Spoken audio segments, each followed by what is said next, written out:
Mesdames et messieurs, bonsoir à tous et à toutes et bienvenue à cette nouvelle édition de Direct pour ce mercredi 5 mai 2021. Cette émission ce soir sera consacrée à la promotion du secteur de l'industrie en Égypte. La promotion de ce secteur vif et cette volonté politique affichée depuis de longues années pour promouvoir ce secteur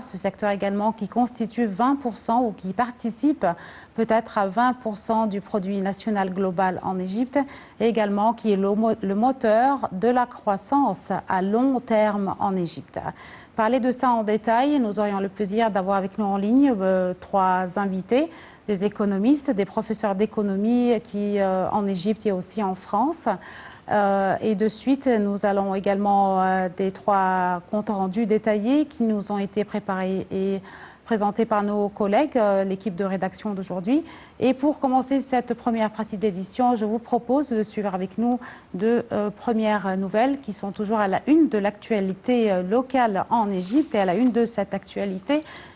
C'était hier quand le président Abdel Fattah al-Sisi s'était réuni avec le Premier ministre, Dr Mustafa Madbouli, Dr Hala Al-Saïd, ministre de la Planification également, et d'autres ministres pour suivre les efforts déployés par le gouvernement égyptien visant à relancer le rapport du programme des Nations Unies pour le développement au Caire, dont la publication du rapport s'était arrêtée depuis l'année 2011. Était présent à cette réunion la ministre de la Planification, Dr Hala Saïd, le président du Conseil national de la femme, Dr Maya Morsi, ainsi que Dr Khaled Zakaria Mohamed Amin, président du Conseil des politiques économiques à l'Institut national de planification. Le porte-parole de la présidence a affirmé que le rapport est axé sur la réalisation du développement global en Égypte, notamment sur les volets économiques, politiques, sociaux et culturels. Le rapport concerne aussi le renforcement du développement des ressources humaines,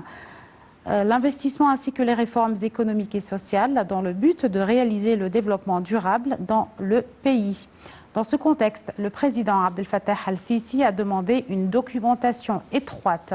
des efforts déployés dans tous les secteurs au niveau national durant les dernières années pour mettre en exergue les résultats escomptés en détail par le gouvernement sur tous les volets visant la réalisation du développement global de l'Égypte.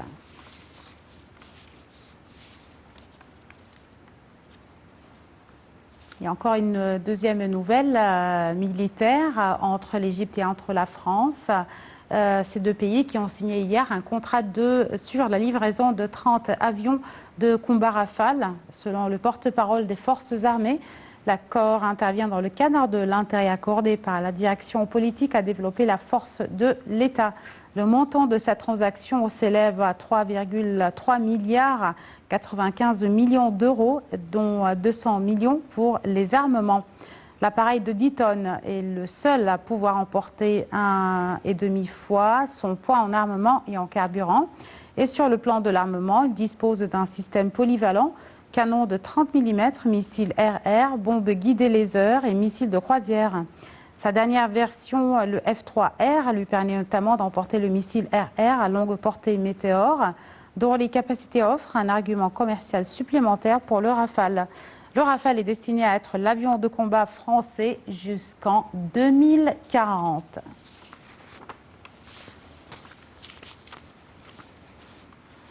C'est donc une petite tournée concernant ces deux dernières nouvelles locales. Et de suite, on entame la deuxième partie avec nos comptes rendus détaillés sur le sujet principal,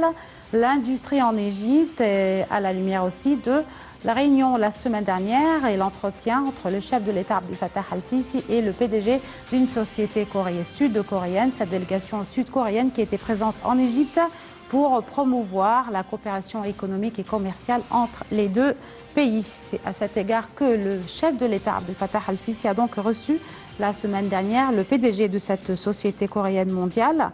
en présence du Premier ministre Dr Mustafa Madbouli et la ministre de la Planification Dr Hala Al-Saïd et ministre des Transports le lieutenant général Kamel Al-Wazir et la ministre du Commerce et de l'Industrie Mohamed Ahmed de l'Industrie, Madame Nevin Jama'a, ainsi que le ministre de l'État pour la production militaire, l'ingénieur Mohamed Ahmad Morsi, et l'ambassadeur de la République de la Corée du Sud, M. Hong In-wook.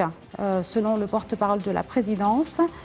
la réunion a porté sur la coopération conjointe entre cette société de Rotem dans la localisation de l'industrie ferroviaire, donc l'industrie lourde, y compris les systèmes de signalisation et de communication, ainsi que les équipements de contrôle et également de commande. Pour parler en détail de cette coopération et cette visite de la délégation sud-coréenne qui a été reçue par le chef de l'État Abdel Fattah al-Sisi la semaine dernière, un compte-rendu de Sara El-Maghrabi et également son récit.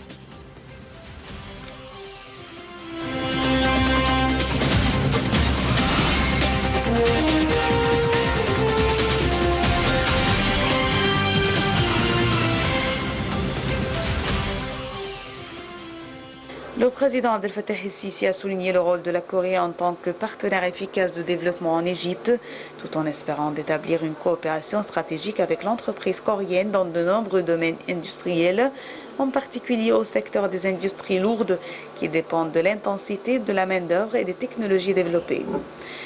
Soulignant que le principe de la localisation de l'industrie et du transfert de la technologie vers l'Égypte étant l'une des priorités de l'État, en ce qui concerne la coopération avec les partenaires internationaux et un facteur préférentiel au contrat, là pour la mise en œuvre de projets industriels en Égypte,